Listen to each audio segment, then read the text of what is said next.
I pushed the blue button. Come on. Going live, No, and we're I'm live right getting now. nervous Okay. here. So, first of all, I want to say you need to watch this man's riding if you haven't.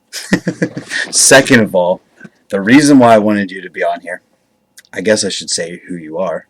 You're Dion, aka Yes. Rider in Black on Instagram. I'm not even going to Yeah. try to pronounce your last name. Say it. It's just cut it in half. It's Dangzalan. Oh, it's just exactly what it looks like. Exactly. Okay, Yeah. cool. Um, so the reason why we're doing this is because you had an Instagram story the other day that was pretty profound and made me want to share it with the whole rest of the world. Thanks. But before we get into that one, All I want right. to talk about the other one because I really liked that one too.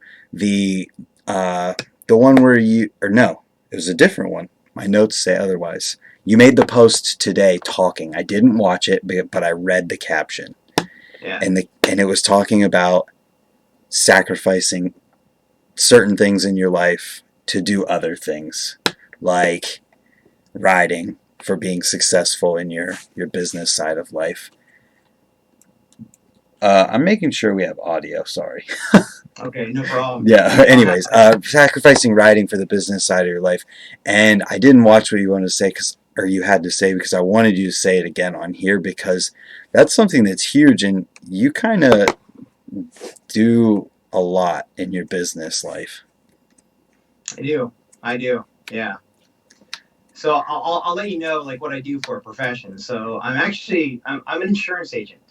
I'm an Right. insurance agent for a large Catholic, and I know and I don't talk about it much, but maybe we'll get into some of my religion too, because a lot of people don't know that I'm a very religious guy. Yeah, I didn't Um, know that. yeah, so I work for a very large Catholic fraternal insurance organization. I won't name the name because um, I just want to kind of keep that. But I mean, if you look me up, you'll be able to find it. Anyway, I mean, the internet is great, isn't It it? is great. No, I've been doing that for a long time. I've been doing it for like 17 years, Wow. and yeah, and it's commission based only. So somehow I've been blessed, or I guess cursed too, to be able to live in Santa Cruz, California, on a commission based only income with zero job security at all. The only job security I have is to be able to wake up every morning and push through and do all that kind of stuff. But um, I haven't been writing much, and and and some people have been asking me about it or even criticizing me about it and kind of making fun of me about like, oh, you didn't even write anymore or anything like that. Um, and honestly, it kind of depresses me myself because I'm like, yeah, I haven't been writing much, and then I look at the whole spectrum of all the things I do, and I'm staring at my calendar right now, and it's one thing after the other with Mm-hmm. barely any breaks. I cover a large territory, and so most of my time is spent on the road. On top of that, I got my own mortgage. I got another property. I have my own business. I got a family. Teach martial arts, and we have a very significant business endeavor that's going down this year. It's been in the works for like a year. I can't really talk too much about it, but it's very expensive, Mm-hmm. very time consuming. So yeah, man, I would love to ride more, but the only time I rode before was actually on the weekends, and Yeah. part of it, yeah. Yeah, I kind of just wanted to like you're a perfect person to talk to about this because I feel like I swing the other way with it where like you put your main focus into all of your business stuff and you have to like keep things going, you know. I'm the opposite. I put my main focus into bikes and then just make it work in the outside as much as I can to where like I ride as much as I possibly can. I have 3 different jobs that all allow me to like be flexible enough to ride as much as I want to. And it's just I feel like it's cool to like talk to someone who understands how difficult it is to do everything It is. It is. because There's only so much time in the day, man. exactly. And and for those people that don't know, I got the curse of the Asian gene, meaning that people think I'm much younger than what I am. I'm 45 years old. I'm turning 45 in a couple weeks I was here. literally gonna guess 32, even though I knew you were older than that. Yeah, I'm 45, man. I'm middle aged. Like I'm halfway there, dude. I'm legit middle aged. No, and I'll get into like some of the philosophy behind it. So for those who may not know or visit my Instagram before, it's at Rider in Black, and you'll see a woman on there who's my wife, and that's Melanie. Mm-hmm. Melanie is actually my third marriage. And a lot of people don't know that about me. I've had two failed marriages. One, I got married pretty young, Mm-hmm. in my mid 20s.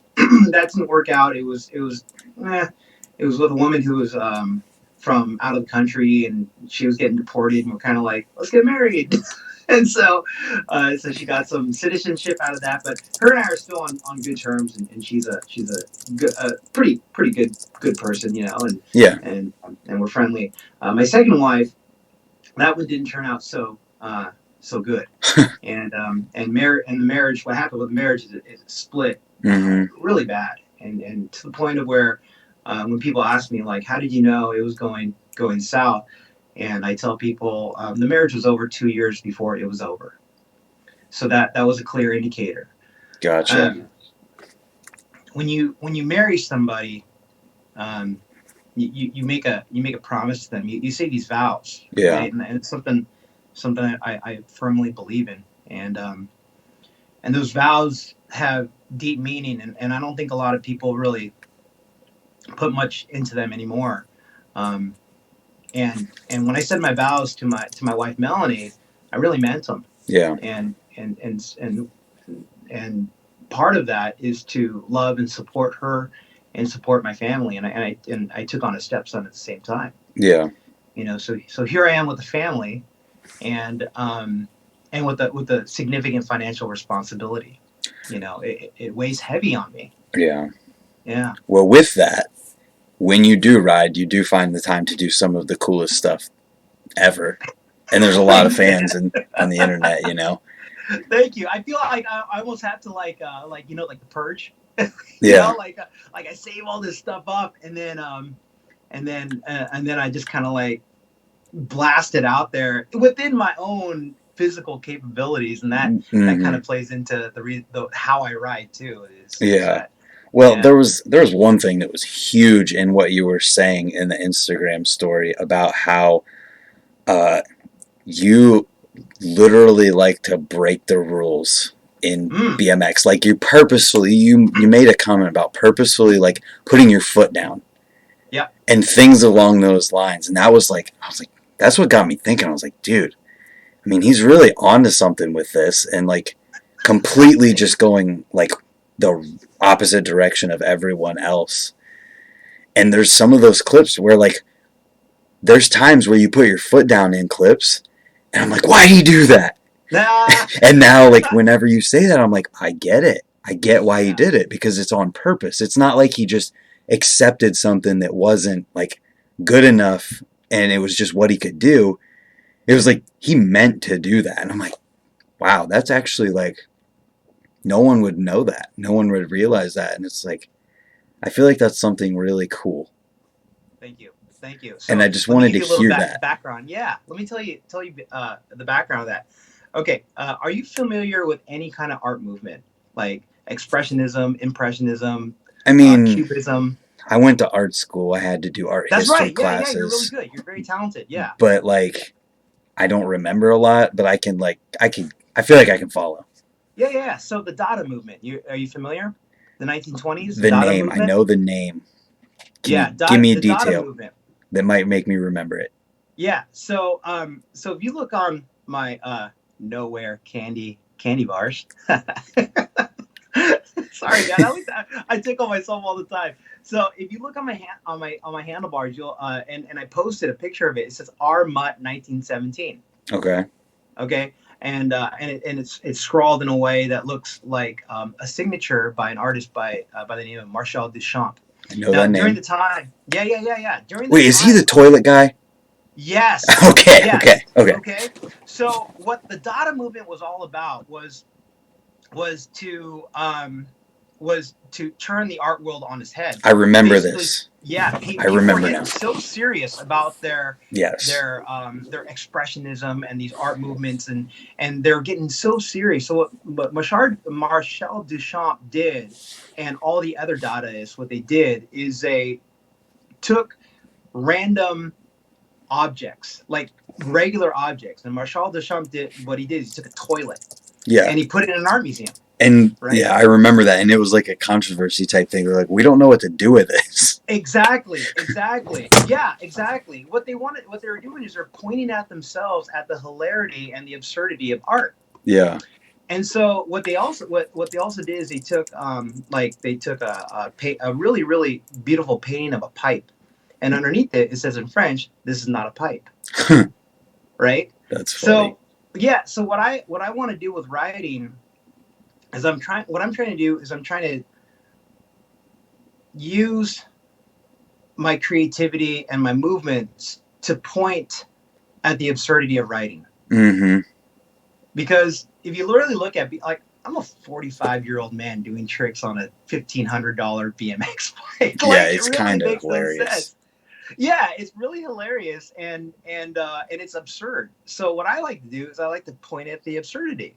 So in this whole kind of what people are trying to do, especially like in flatland writing, is like black and white, beautiful, slow motion, Yeah. you know, with filters on it. And believe me, it is very, very beautiful. But Right.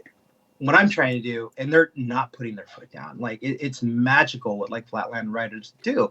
What I try to do is I say, it's all ridiculous. So let's put our feet down. Let's pretend we're going to do something and not do it. You know, Yeah. let's grind one way and then somehow focus your, like, use some kind of directional force to grind backwards. Yeah. And if I'm not going to grind backwards, I'm just going to hop off my bike and I'm going to do a moonwalk backwards. Or I'll get off my bike and literally pick up my bike and grind it on the ledge Yeah. with my hands. Dude, I You love how know? intentional that is.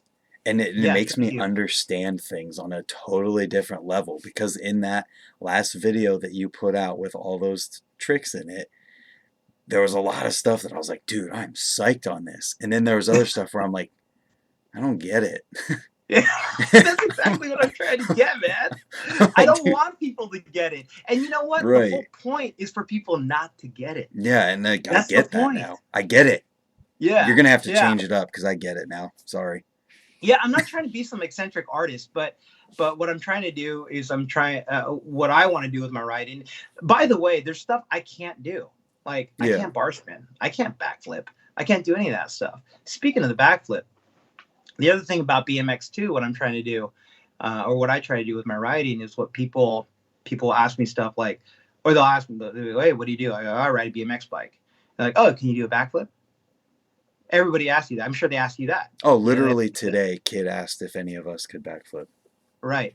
So what that means is that we as BMXers have built a culture and a writing style where BMX equals backflip, Yeah, that's right? true. Yeah.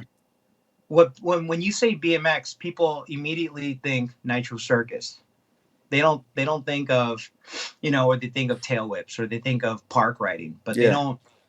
don't think of, they wouldn't even know what someone like me doing what my ridiculous stuff. They wouldn't even consider that, or they wouldn't even think that, like, that is BMX too. The only way they would think that is if they'd seen a Tim Knoll video. Right.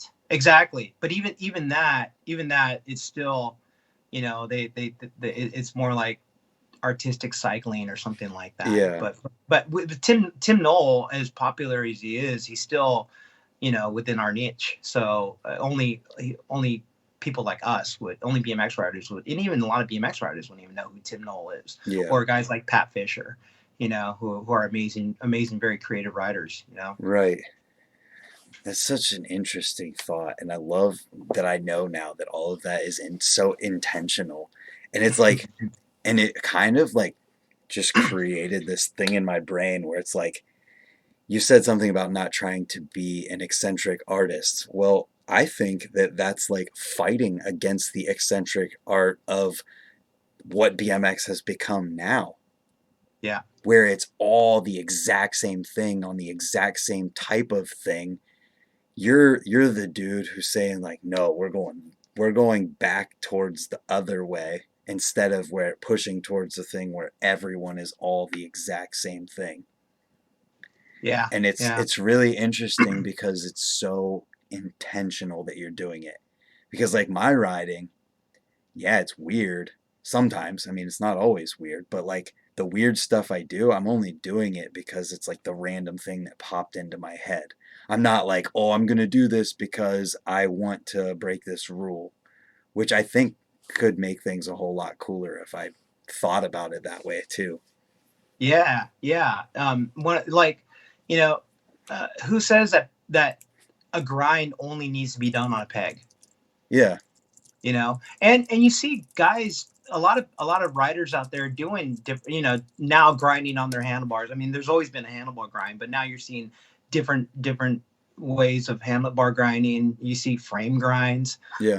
The one thing that I did a lot that I don't see many riders doing is turning their bike dark side, Mhm. upside down, Yeah. and doing stuff with that. Tim um Knoll's the only one I've ever seen like actually utilizing that. Yeah. How come people how come only flatlanders hold their pegs? They're the only ones who use their peg as a way to hold on to the bike. I And think the and conventional style of riding like doesn't allow you to even do that. No. Think about the mainstream tricks right now. There's nothing where it would work. Well, if you don't mind, I kind of would like to get on the get on my soapbox about mainstream tricks. No, that was literally the whole point of this. I just Okay. wanted to get all of this other stuff before we talked about that, so it was more like a building discussion till we get to that point. But the main reason that I brought Dion on here today is his Instagram story talking about why BMX and skateboarding are like the same thing these days and why they also cannot be the same thing at the same time. Yeah. But you say it so much better than I do, so Thanks, man. Thanks. So I grew up in Santa Cruz, California, and anybody who knows Santa Cruz is known for its skateboarding and surfing. Back in the early mid, I started to really come up in the well, come up. There was nothing going on in for BMX riders back in the late '80s. I mean, that was literally the dead time of BMX. Like right yeah, when Eddie Roman was doing Right On Video, that's like the death of BMX was that early '90s, and that's when I was riding. Um, there was this idea where bikes rode like bikes. I mean, hmm Eddie Roman was riding on a coaster brake, not a free coaster, a coaster brake. coaster brake. And for anyone who doesn't know what that is, think about your Walmart bike or your little kid's bike that you rode when you were a kid, and you pack pedaled and skidded out because the back pedal hit the brake on the back wheel. Yeah. So when the free coaster was invented, what we did was we took our coaster brake and we took out the brake pads inside the hub and we put washers in, and the washers actually acted as a way to kind of um, to adjust the play. Yeah. Yeah, yeah, it was very strange, but we had coaster brakes, so we used that coaster brake along with hand brakes, and the coaster brake was a way to be able to do things like abubakas. Mm. Abubakas were like in fufanus, but we used that back pedal pressure as a brake to stall us, right? Yep. And then we saw skateboarders kind of doing stuff. I don't even know what the skateboarder version of that trick is, where they The kind of come blunt. up on their yeah blunt. Um, and then they would do their tricks and then we would do our tricks, but none of it would look the same. Skateboarders, the difference between skateboards and bikes is one mechanism, and that's a brake. Yep. you know and so skateboarders ride in such a way that uh, that the only way they can stop abruptly is by sliding or putting their foot down or Hitting crashing, something. hitting something. Exactly. Hitting But something this big. yeah, exactly. But so they ride in such a way that is for their machine, right? I mean, Yep. they glide along, and they don't stop. They don't stop. They skate, they grind, and then they do something off the ledge. BMX riders, with the absence of brakes, have mimicked those exact same movements. You're absolutely right. And you pointed it out in a lot of different ways with examples too. Thank you. Yeah. I loved it. I loved it because Yeah. you So talked BMX. about tricks with like tricks out of them. So like a grind to a trick out and things like Right. that. Right. And so when you look at, so you went to art school, so you know how Hmm. it is when you start drawing, right? And when you're a little kid, you draw, and you draw kind of all over the place. Big eyes, weird heads, weird shape ears, and people are like, "Oh, that's pretty good," and they pat you on the head for doing a drawing. And as you age, you'll see other kids drawing what we call realistically. So they'll, so they'll, That's what I they'll, do. they'll, yeah, they'll draw an eye, and they'll draw, sometimes they start with the eye, right? They don't even draw the whole head. They just Yeah. start with the eye, right? And they sit there, and they render the fine details, and they put the highlight in there. And then your uncle comes along and says, "Wow, that looks really realistic." And you go, "Thank you." And what you do is you take that praise and you continue drawing like that, right? Okay. At one point, if you get to a certain level in art school, the instructor is going to say, "No, no, no, no, no. Get a bunch of paint and go crazy." But there's something inside you where you're holding back from that, because you know that the praise comes from drawing that realistic eye, right? I see where you're Drawing going with this and realistic. I like it. And this photo, yeah, almost like photo rendering. Photo rendering may as well take a fucking picture, I'm because insulted. no, no, you're a very talented guy, but this is where I'm going. This is where I'm going. So what's happened in BMX is that is that kids will learn a trick. Say something like your standard feeble grind, right? Yep. And everybody will applaud them, and then they'll continue that, Yep. and then everybody will applaud them. Then they'll learn something like a bar spin. They'll feeble bar spin out, and everybody will applaud them. And it's that gratification of people seeing that they appreciate that appreciation, and Yeah. they'll continue down that road until they just keep on doing that over and over and over again. If you tell them to do something like put on a brake on the bike, you're telling them like, "Oh no, what you're doing is all wrong." And they're saying, "No, no, no, I get too much praise for what I'm doing. I want to keep on doing this because that's what I get my praise for." Uh-huh.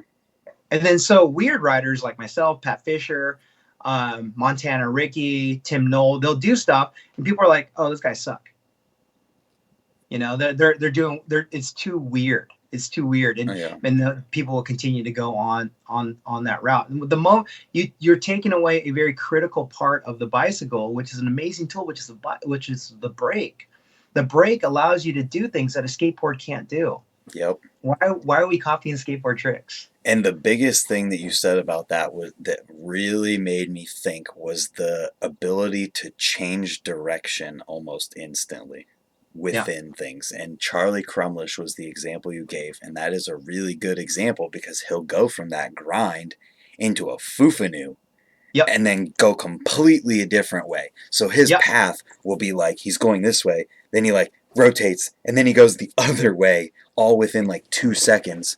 Where a skateboard or a bike without brakes just couldn't do that. Period. No, you can't. You can't. You and what I like to do with my brakes is not only use it as stalls, but I like to use it to change directions via skidding. Yeah. Yeah, I think a lot of BMXers don't utilize the skid as much as we should, because the skid is something we learned when we were 6 years old, man. Mm-hmm. you know, why not bring it back? You can use skid to change directions and go that way. Right. You can use skid. I mean, you can literally have a setup, which is, and this is why people always trip out on me, because they'll go session, like if I'm with a group, they'll be like, "Oh, we're gonna go session this spot," and everybody goes to the handrail. Yep. Everybody goes to this super waxed ledge. I don't like wax ledges, because I don't. If I grind, I'm not trying. I don't. I'm grinding for a specific purpose to get somewhere else. I'm And using The Yeah, grind is not my trick. The grind is a way to get somewhere else. right, right, you're not, yeah.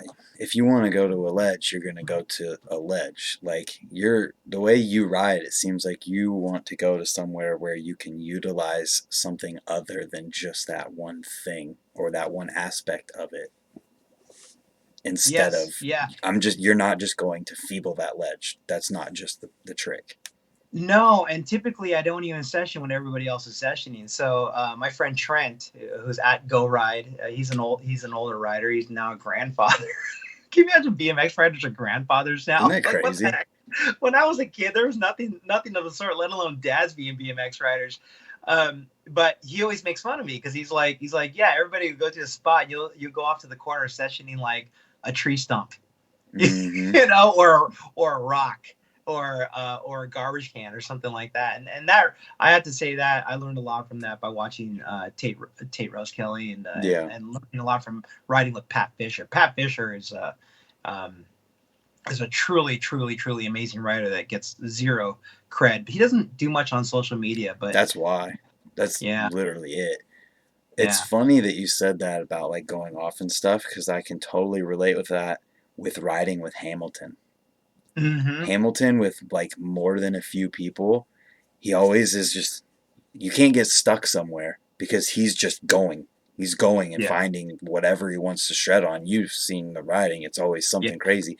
And riding with him taught me to be that way too. So it's like you ignore that ledge like you're saying and you look for the stump at the spot that's like lets you do something totally crazy outside of the box and it's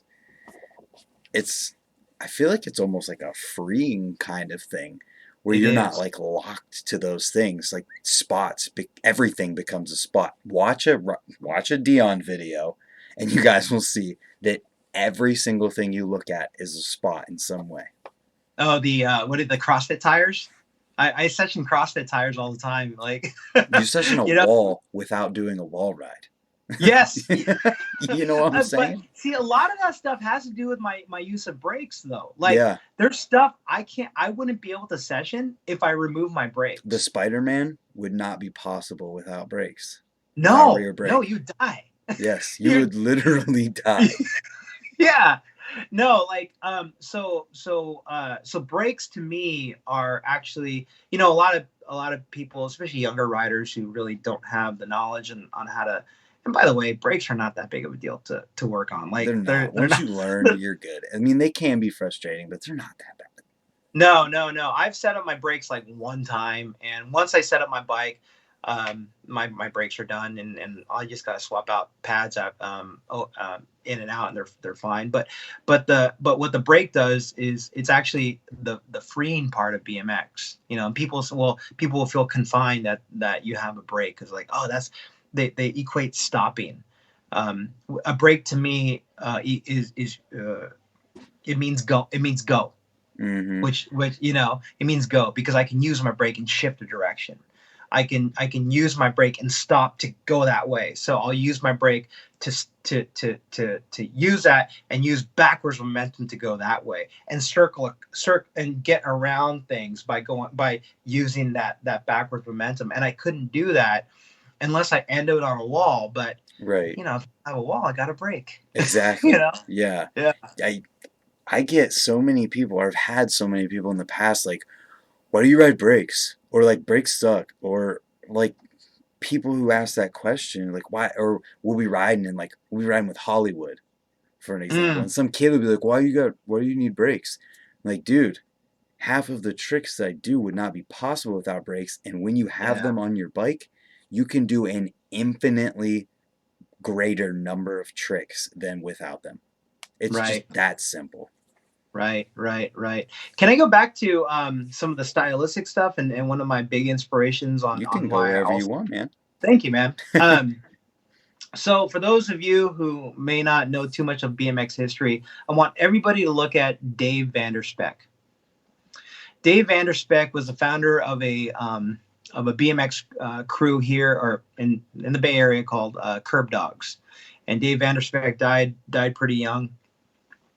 But he was a legend, and I call him the Godfather of Street because if you watch any of the old BMX videos, where we're talking about like the neon pink days of BMX, in the mid 80s, when BMX had a lot of money going into it, and they're using BMX riders for a number of movies like Rad and Mm-hmm. Quicksilver and all those guys, Martin Aparijo, Eddie Fiola, R.L. Osborne, all those guys were doing the really flashy showman flatland tricks. And it wasn't unlike what you see today, where that style of flatland with the hopping tricks and kind of the ta-da when you're done with the trick is very, very, I mean, you watch those old things, every Yes. time they finish a trick, it's They're like, like, ta-da! Yeah, yeah, they would raise their hand, they give a thumbs up, and the whole thing. There's great video footage, and I think I think the video is called like BMX in Reno, or it's a weird video. There's Marilyn, like a Marilyn Monroe impersonator in it. It's an odd video, but everybody they're in Reno, and everybody's sessioning flatland at night. Okay, yeah. and everybody's doing like Miami hoppers and cherry pickers and like endo hopping tricks, and like that was the really cool thing. Everybody's kind of crowded around, and it's a show, right? Well, Mm-hmm. Dave Vanderspek is off in the corner bunny hopping on ledges and like manualing off, and he's like bunny hopping and foot planting and thrusting off the ledge. And that's something you didn't see back in those days. That was very, very, very pioneer type, new frontier type stuff. Nobody was doing that stuff Yeah. back in the day, yet he was. And if you can watch old footage of him, guys will be doing flatland stuff in Golden Gate Park, and he's off in the distance doing weird, like out of left field type stuff. And he was riding street back in the mid 80s, and he was doing a Bubicas and stuff like that in the mid 80s. And that was just unheard of. That was so he subverted the expectations of what BMX was and went the other way. And that's something that I like to do. Yeah. But it's all inspired by Dave Vanderspek. That guy was a true inspiration to the way I ride. That's really cool. I just love that thought of things. It's like the Tate Roskelly mentality where it's like I'm doing things very purposefully with thought behind them because this is like it's freestyle. It's It is. you have what you want to do and you're making it happen Yeah. regardless of anything else. Yeah. I mean, the history of freestyle is exactly that. I mean, if you think about where freestyle came from, was from guys on BMX tracks jumping the jumps and doing Yeah. tricks. I mean, that's where it came from. They were looking at a very confined environment, which is racing, and with strict rules, and you can't do certain things, and you're competing against each other, and then you're taking your bike and you're going, I don't like any of that stuff. I'm gonna go Yeah. do tricks off a jump. Um, it was going against a set of rules. But what I see in BMX nowadays is we've invented our own rules. We've created our own structure, Mm-hmm. of what a trick's supposed to look like. Approach a ledge parallel, grind it, jump off, spin your bars, boom, ta-da. That's a trick. Exactly, that's a trick. Now, if you go, Wow. yeah, yeah. Now, if you Now go to a now look tree, at every single welcome to Am Team video for the yes, last 2 years with that mentality and you're like, oh dang, we really yeah, are all the same right now. we are. I mean, don't even say 2 years, say 10 years, because if you go on videos from 10 years back, Yeah. 2009 for an old guy like me wasn't that long ago. I can remember 2009, guys were doing still the same thing. You know, I was being um, conservative.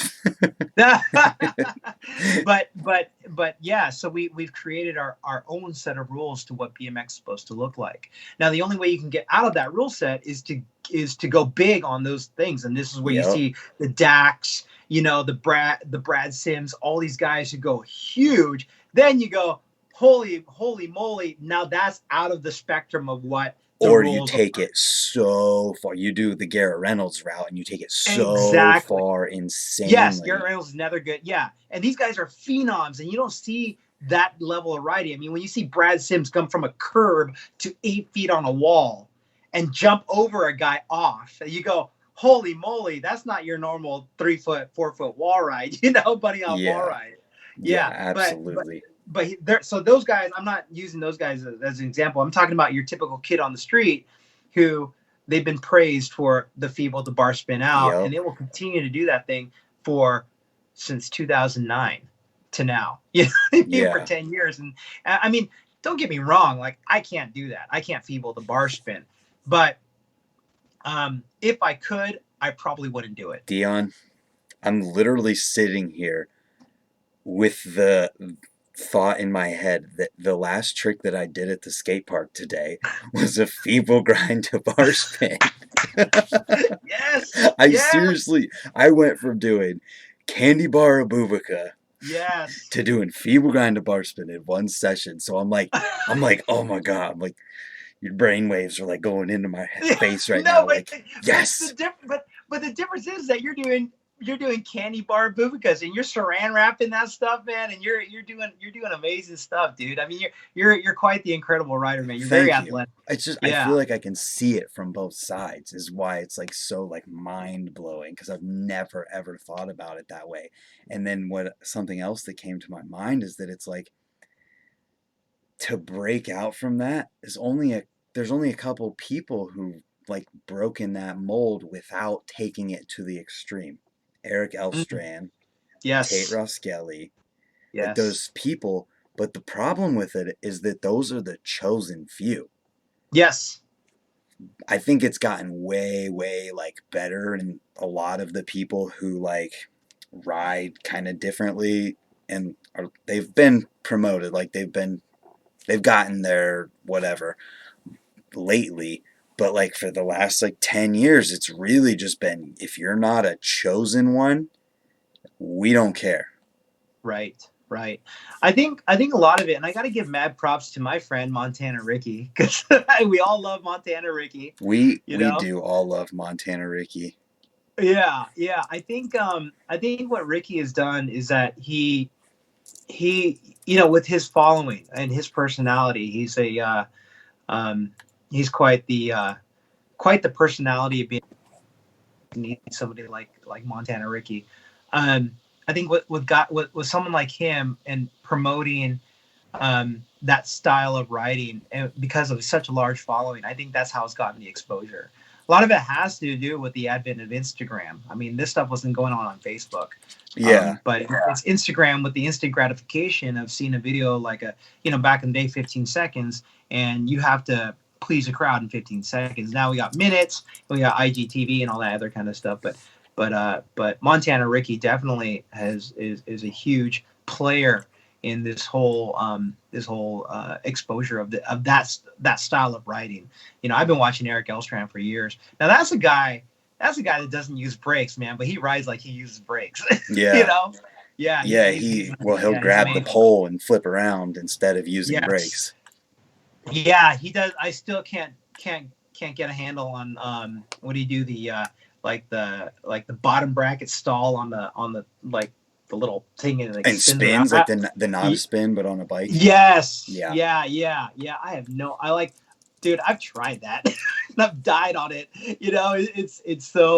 That's an amazing trick. Like he's one that I think there's some dark arts going on and some Ouija board type shit going on with him, man, because he does some stuff that I'm like, you can't do that without brakes, dude. But he does it, Yeah. man.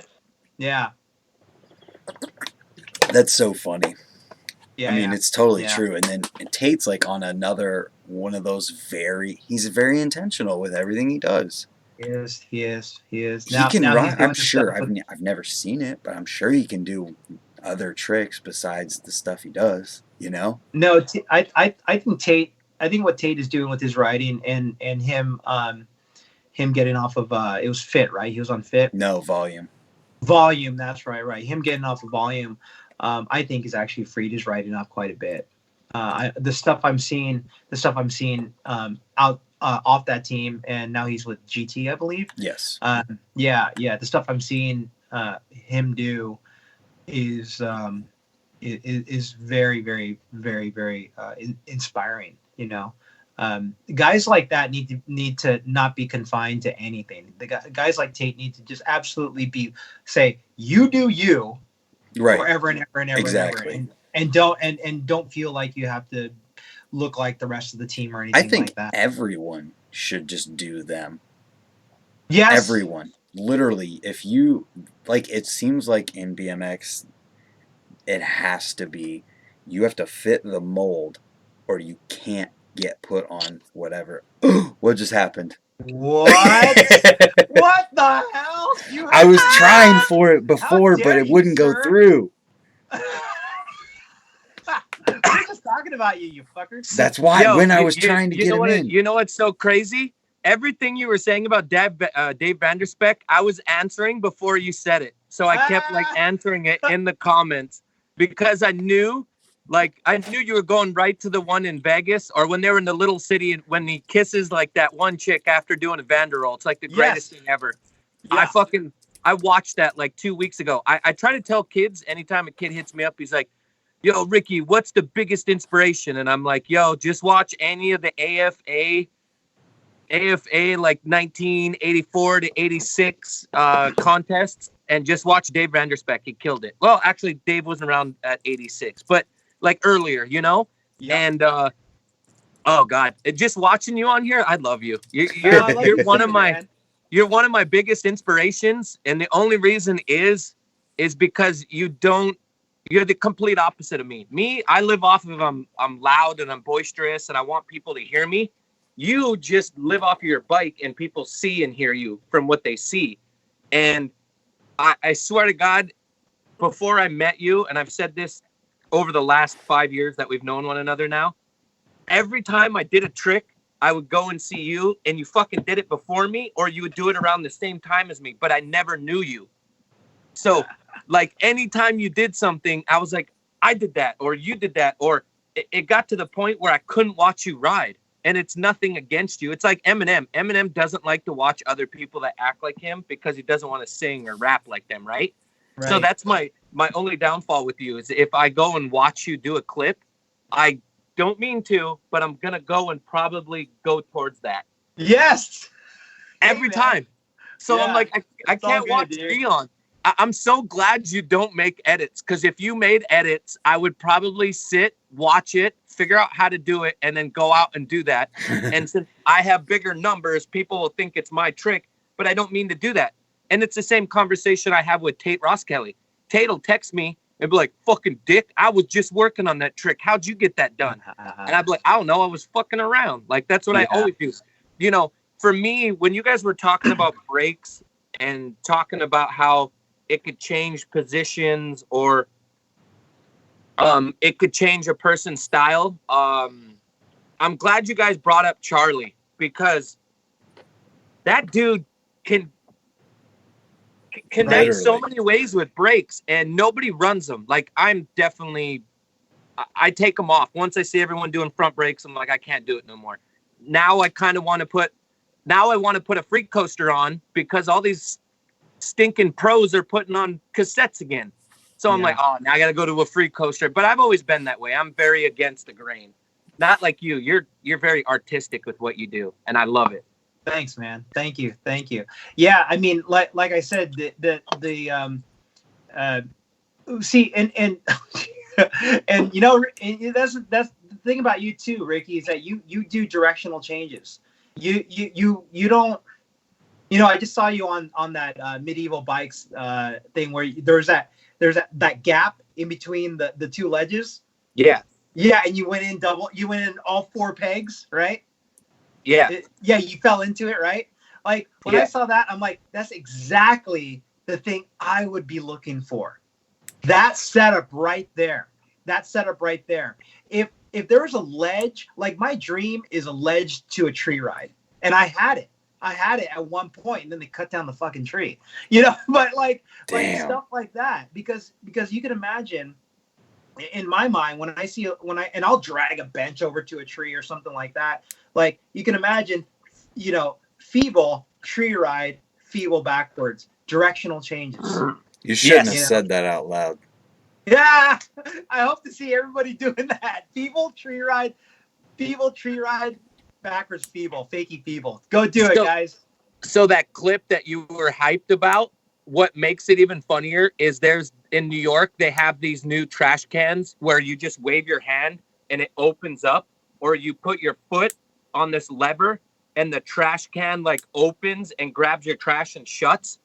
That's funny. I didn't even want to put that part that you saw me on and you thought I was having fun. I only posted that. See, I'm weird like this where I'm like, all right, well, everyone's gonna want to see a trick on that, so I'll give the mass that.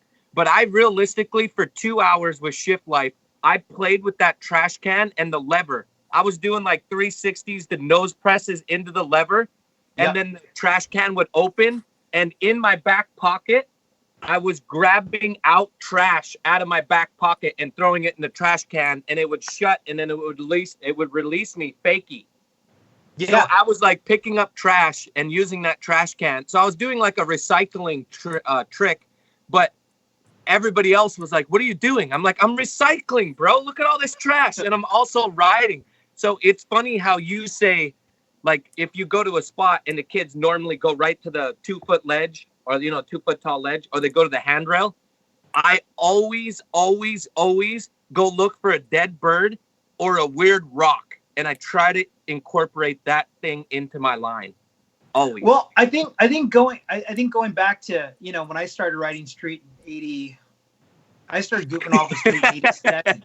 You know, Hold like on. '87, Old fart. we had the thread on pegs, so you can only feeble on one side because if you feeble on the other side, it would literally like unthread your peg. And they had knurls on it, right? They had like the GT pegs. I swear to God, they're like 2.5 inches long, man. But they're knurled and like 2.5 inches long. But yeah, and we'd strip our pegs all the time. By the way, like you'd be cranking them down. You'd be like, "Oh, please tighten, please tighten." It'd be like, whoom. You'd be like, "Fuck," because you knew you just ruined your peg, right? But back in those days, we didn't have skate parks, man. We had one skate park. That was Derby Park in Santa Cruz, California. It's one of the oldest skate parks in all of America, right? It's a bowl with a snake. Very, very old school stuff. But we had to think of what the street environment. Now, like when you go to a skate park, Brant, I know you're a park rider, so take it into I'm an take it. everything rider. Don't even. Yeah, I know you ride park. But when you go to a skate park, the layout is given to you. Yeah. It's given to you. It's predetermined. It's But you're yeah. So of course it takes someone like you, Brant, and you, Ricky, to take what's predetermined and flip it on its head. But back in my day when I started riding street, nothing was predetermined. It was yeah. absolute fucking chaos. It was like it was total anarchy. I mean, Yeah, even but we you guys wore were at a time where there was no names for something. Like there was names not just no. started. You Yeah, guys were exactly. inventing. We didn't call it a feeble. We called it a peg grind. Short And I remember ramp. the first guys I saw doing it. It was at Embarcadero Center in San Francisco. We had a bunch of guys from Ozone, Team Ozone, which is a bike company that came and went. And those guys were like legit street riders. And Pete Brandt used to ride for Ozone, and they would do all those feeble grinds and everything like that. But yeah, I remember the first peg I got, the first steel peg. Some guy was taking pipe and then welding a washer to the Nice. top of it. Yeah. Where's that peg right now? Yeah, right. Where Yeah, guess? If you had to some guess, where would it collector, be? some fucking BMX collector probably selling it for $700 right now. No, he's On trading it mid-school for the. BMX or He's whatever it's called.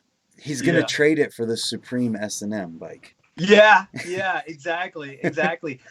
But yeah, we didn't have so nothing was predetermined for us. We didn't have lines, so we had to make up lines, right? Yeah. And so I think a lot of that kind of still comes out in me today.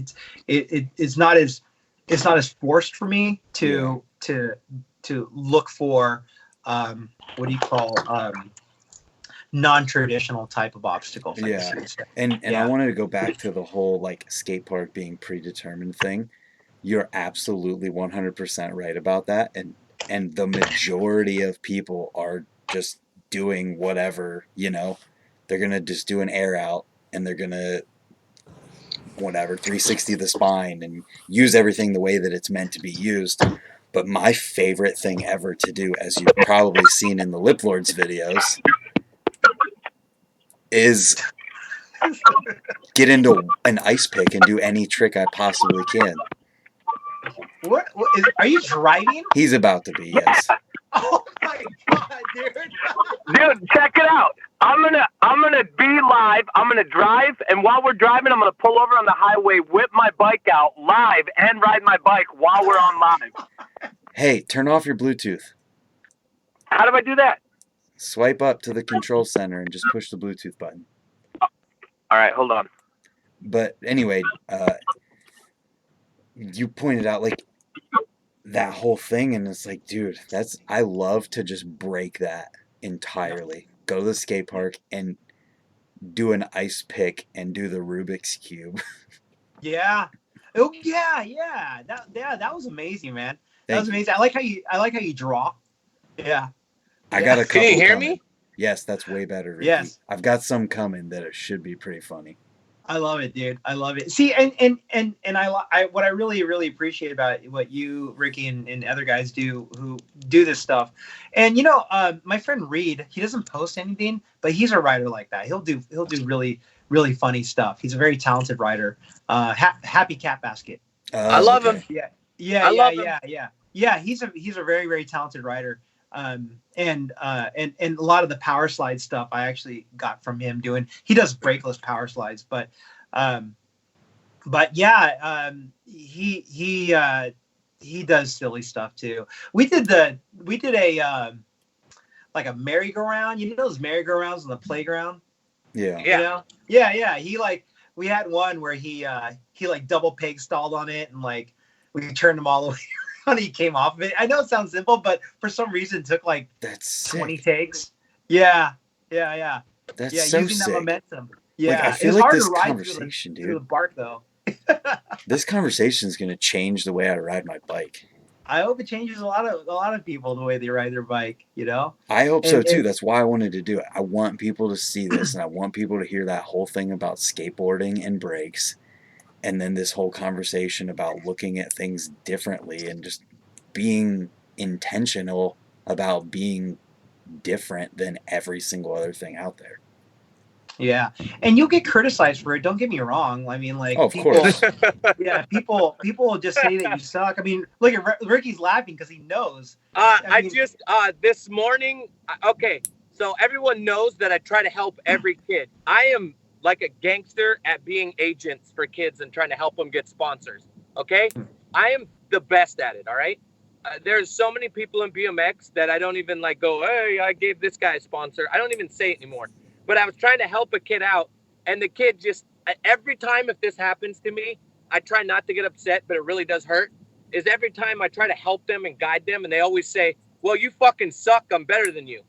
And I'm trying to get them, like, a help, like, I'm trying to get them sponsored, like, get them a deal, and they try to compare the riding, and all I can say to them is like, well, yeah, I'm supposed to suck. You're younger than me. You're supposed to be better than me. Any generation before me should be better than me. There wouldn't be no growth in BMX.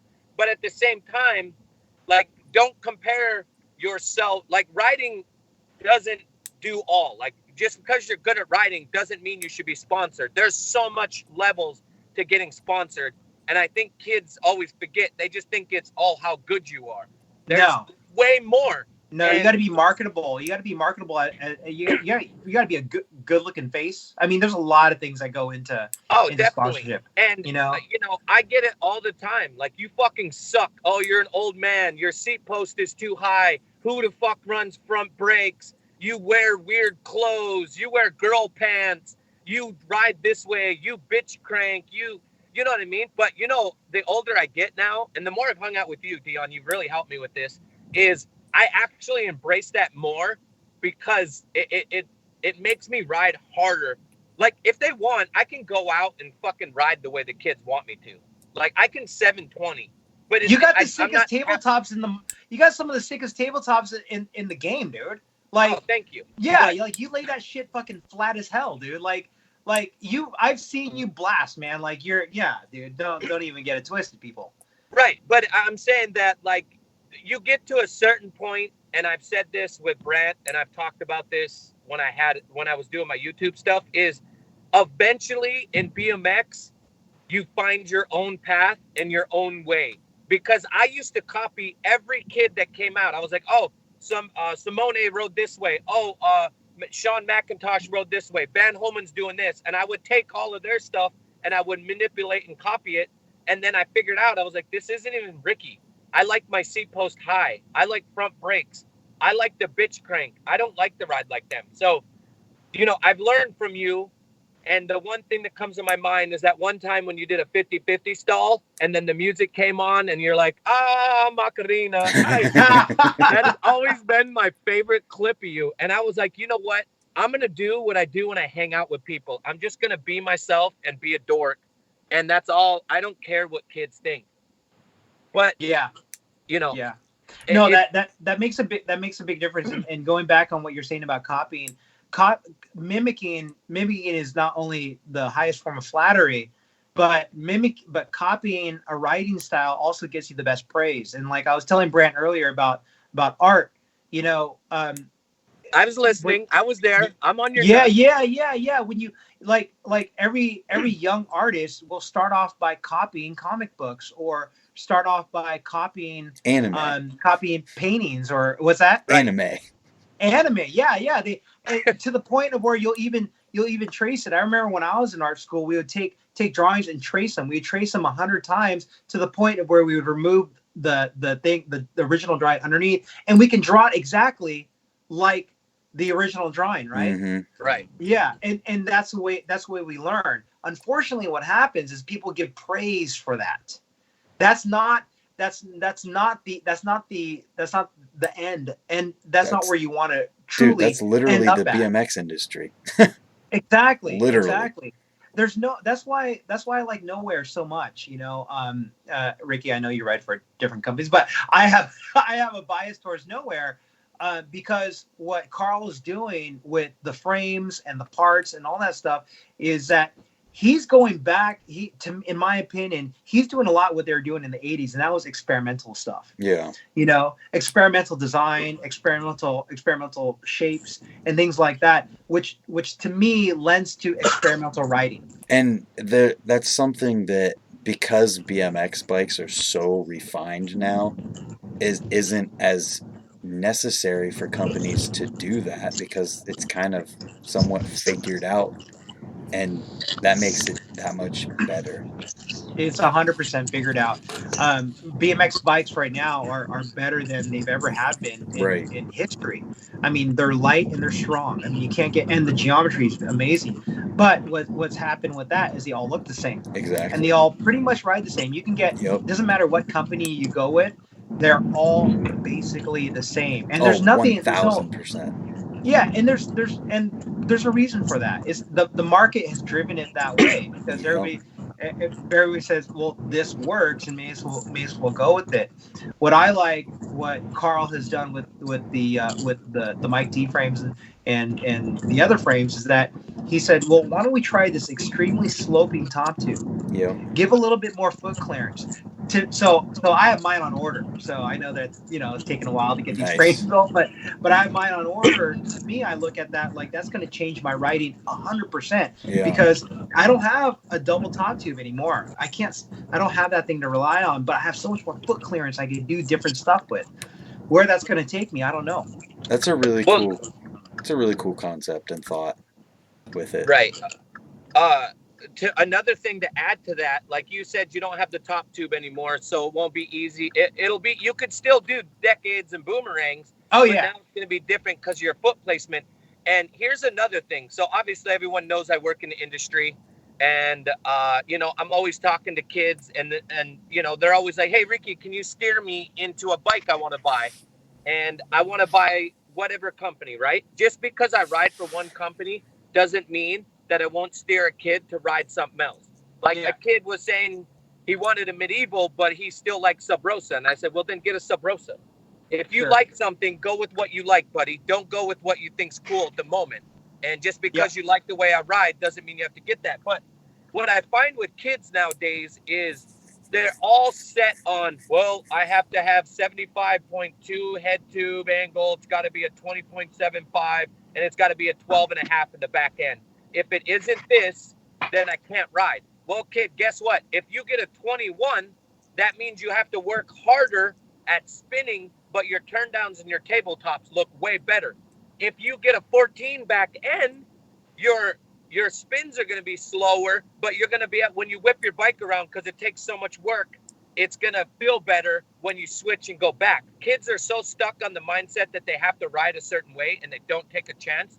Kind of like how you said, but you are taking a chance. You're going from a regular top tube to a sloped one, which is going to open up your decades way easier. Your tail whips are going to be easier to clear, but you don't have the top tubes, the two double-headed top tube to stand on. Kids nowadays are afraid to change. They think they have to stay the same. Well, if you do that, you're stuck with the same frame all the time. You're never going to change. I never knew that. Okay, obviously I'm old. I like a 13 and a half back end. It makes no sense nowadays for me to have a 13 and a back half end. I have to go to a 12 and a half. Do you know how fucking hard it is to manual a 12 and a half back end? Holy shit. Another huge thing with that whole conversation about kids and geometry, I feel like hands down 100%, you cannot know what you like and what feels good until you've been riding for at least 5 years. Yes. There's Yeah. no yeah. way this kid who's been riding for 2 years can feel the difference that much in the tricks that they do for it to affect it. Well, let's not forget, like, there's a lot of things that change geometry. Tire size Yes. changes geometry. If you Yep. ride a 1.8, I rode a 1.85 tire for a bit there before I skidded out so many times. By the way, I Yeah. rotate my tires, which people are like, what? Like, I literally like rotate my tires like a car That's because funny. I skid so much. Yeah. But tire size, now everybody's on 2.4s, like these Mhm. big fat tires. Now on my new frame, I'm gonna go big fat tires again, and then I'll go to like a 185. But that will change the geometry because now you're on a bigger, you're literally on a bigger wheel at that point. And your bottom You know, bracket height's taller. Yes.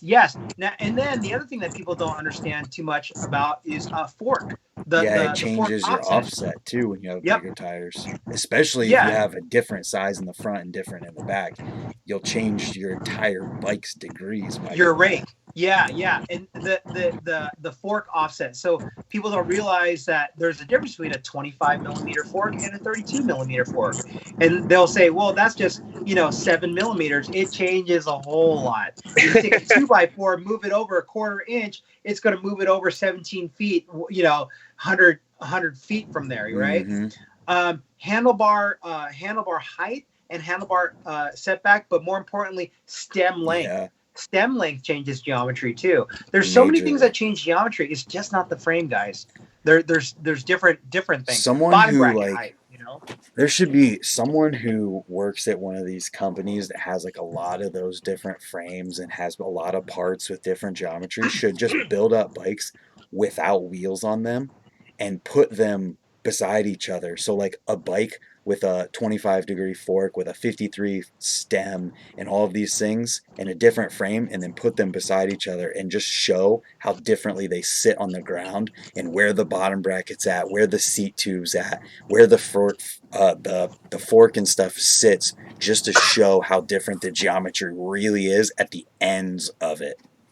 Yeah. Well, if you go with mountain biking and road biking, they do 52 inch or like a 52, a 54, a 56, and then that they'll make a frame made to your height and size with your leg and arm length.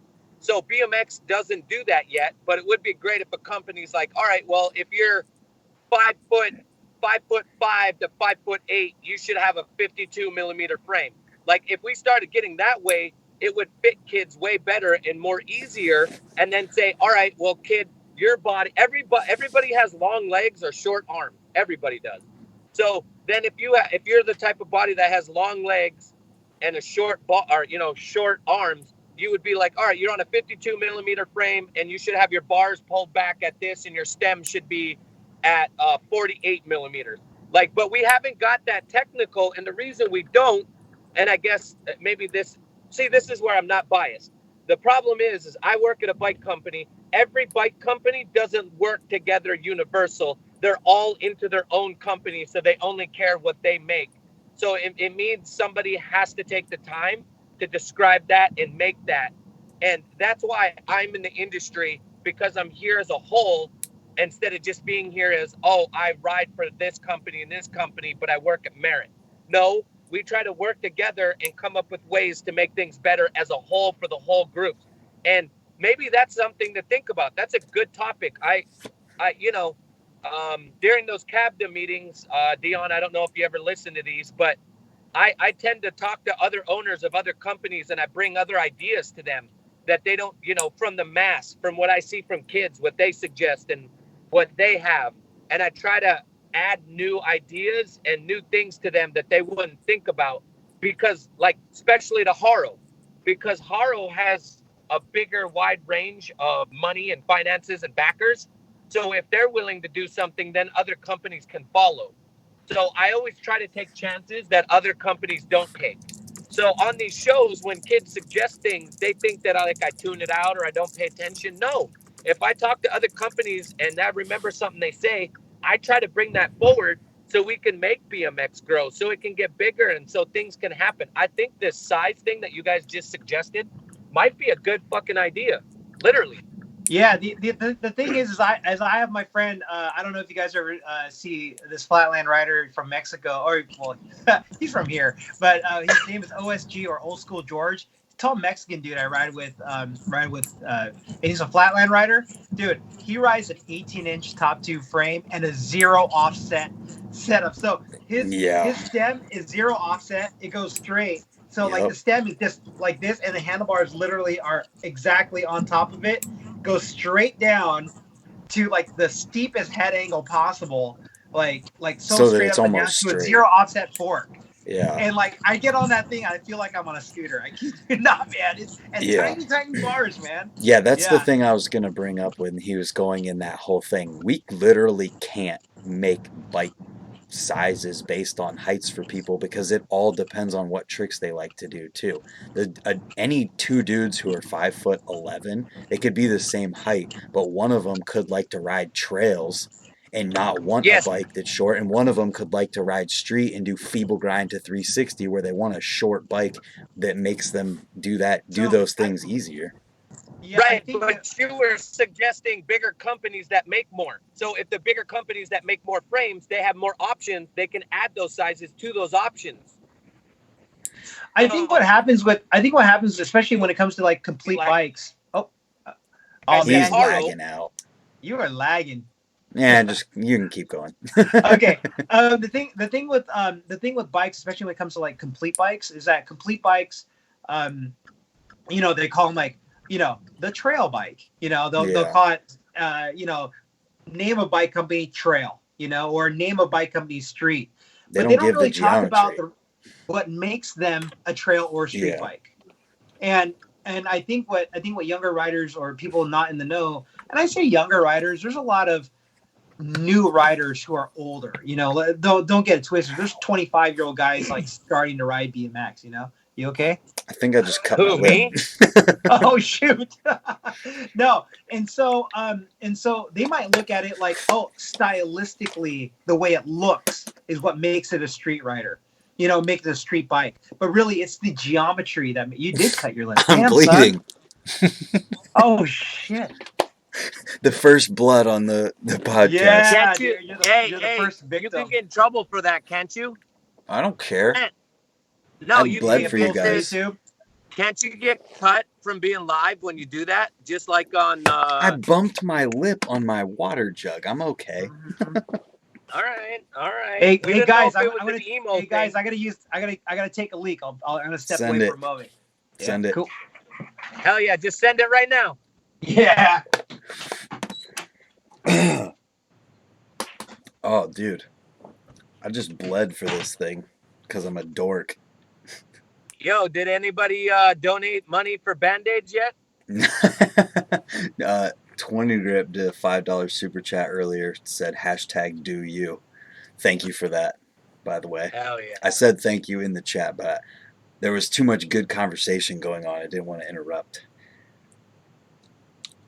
I'm really excited that you talked to Dion and got Dion to do this. Dion's mind frame and the way he thinks about BMX is it's so comforting to me because it's something that I like look up to him. So Yeah, for for sure. me, I enjoy what he has to say, and it's so off the wall, so different.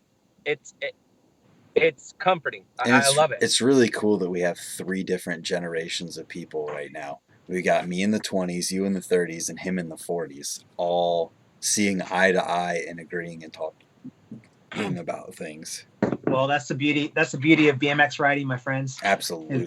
yeah. No, I think about I think about like uh the people of BMX. And by the way, Ricky, when you were talking about your brother, that really touched me, dude. Yeah. That really touched me, man. I also had a brother that died, a Yeah. younger brother, and so that really touched me. I was like having lunch, in my business attire, and literally like tearing up from watching you, man. I'm like getting emotional right now, dude. It really touched me, Yeah, man. I got a little bit too personal, so I had to take a break from it because I'm so passionate about BMX and so passionate about my life, and I want kids to not take the hard route that I took to get where I am because I'm a late bloomer in BMX. I didn't get my first. I've been sponsored since I was 17, but I don't count being pro. I guess pro is when you get paid. I didn't get my first actual paycheck with my name on it from a company until I was 27, but I still don't count that one. I say 32. And so, Ricky, like, I'm super late. you somehow just took this emotional compliment towards being paid. Come on. Come No, on. I'm being, I'm gonna railroad you right now. That just goes to show what Dion just said, just goes to show how much of an impact what we're doing, even just right now, can have on some of the people. There's 26 people in here right now, and I love every single one of you, but it just goes to show how much of an impact we can have in helping other people and just with their daily lives. Maybe someone was in a similar situation recently, and your video talking about that and seeing where you're at now helps them get through it. right. Oh, My whole go point ahead. was you can be old and you can still get sponsored. It wasn't about money. It was about age. And everybody has this crutch that you can't make it in BMX because of your age. We're talking about emotional videos. That's what I'm saying. Because that emotion of what changed me to love BMX, and I want kids to not have to go through what I got to so they can make it to what they want. And There we I go. went a different route when Full I was younger. circle. Anyway, whatever. Yeah. No. Well, for me, I wrote the old guy's guide to BMX. To getting back into BMX. Yeah. I don't know if you guys seen that, but that was that right there, and it's on riderandblack.com, and I keep that website up. I haven't put a thing on that blog in years, but it's a whole the old guy's guide to re-entering BMX is a whole thing that talks about how to get back into BMX if you're old, because that's what I did. I Mm-hmm. restarted BMX when I was like 10 years, 2007 or something like that. That's And for me, 13 years, man. yeah. But for me, what it was is that there's always something missing in my life, man. At that point, I was not. I mean, I don't know. My adult life has been emotionally rough, but there's always something missing for me, and I've used so many different things to try to get there, to get to that place of happiness, and finally when I rediscovered BMX, it put a new life into me, and so I get emails on a monthly basis. They've come down quite a bit, but I look at my visitor stats on my website, and people are reading my article of the old guy's guide to re-entering BMX, and I'm seeing how they're finding my website. It's like restarting BMX, old guys in BMX, That's awesome. how to get back into BMX, and I get emails from guys saying, "Dion, I was 278 pounds, and I got back into BMX, and now I'm 230 pounds, and my relationship with my wife is better. I get to ride with my kids. I had a distance from my kids, and now I get to do something with my kids. All these kinds of things, man. That's where I'm at, man. That's where I'm at. That's I mean, amazing. how far can I take my riding?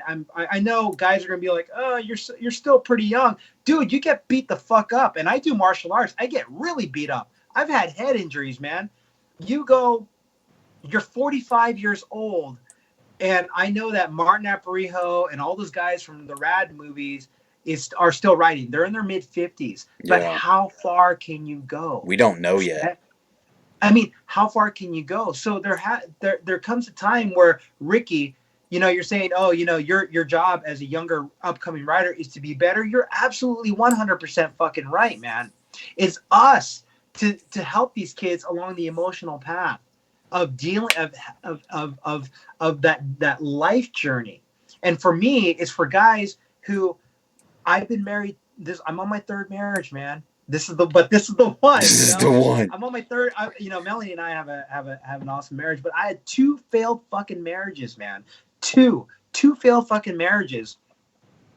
And if I can deter somebody from having a failed marriage because he's found happiness back in his life through a fucking BMX bike, that's where I want to be, man. At my age. So maybe the next one of these we should do is bringing your guide to YouTube where we talk about that, because my audience is full of guys who are over the age of 25 to 35, over that even, of people who are getting back into BMX. Yep. I think it could be really cool. Or you do it for yourself and put it on a YouTube channel and make it a thing. I mean, that's the other thing, man, is just the mental block that you have when you're older. I guess I'll take myself, all right? I've only been riding BMX for 27 years, all right? Only. But I've been riding 27 years hard as fuck. I've never, like, the longest I've ever gone without riding a bike was when I went into a coma and I had that bad injury and I had to take 8 months off. That's it. Other than that, I've always rode BMX, but my body is fucked. And if I stop, like I stopped because I had, fuck it, I don't even care. I'll publicly say it. I had hemorrhoids, my first time ever getting them. And I got it from work, not even BMX. And they're external, but they fucking hurt. And I had to take the time off to get them fixed. And my body couldn't cope with not riding a bike. Like, if I take X amount of time to take it off, I can't bunny hop for shit. Like, I lose tricks. Like, it's so crazy. And I'm only 37. And then guys like you say, oh, that ain't shit, Ricky. Try being 45. And I'm like, fuck, I'm having a hard time at 37. How the fuck am I going to do 45? So it's like, if someone could explain that, I would really like you, because you have a great way of explaining things. Maybe if you could break down the psychological aspects of age and how a person copes with it in our what is this sport? I don't even like to call it a sport. I call it it's love. not a sport. Call it it's our a culture. obsession. Yeah, it's a culture. It's a lot of things. A lot of the reason why I also ride the way I ride is because that's the way my body is different. We talk about different body types, right? If you want to, if I can bring some martial arts into it. So like you take martial artists, not everybody's going to look like fucking Dolph Lundgren from Rocky, right? No, right. People or don't Brock look like Lesnar. that. Yeah, or Brock I don't know, Lesnar, dude. I look right? like those guys. Yeah. Yeah, I mean, you get all kinds of body types and different types of injuries, and the idea is to problem solve within the confines of your physicality, right? Yeah. Yeah. I mean, some guys are just natural athletes. You see guys doing literally backflips off the curbs now. That's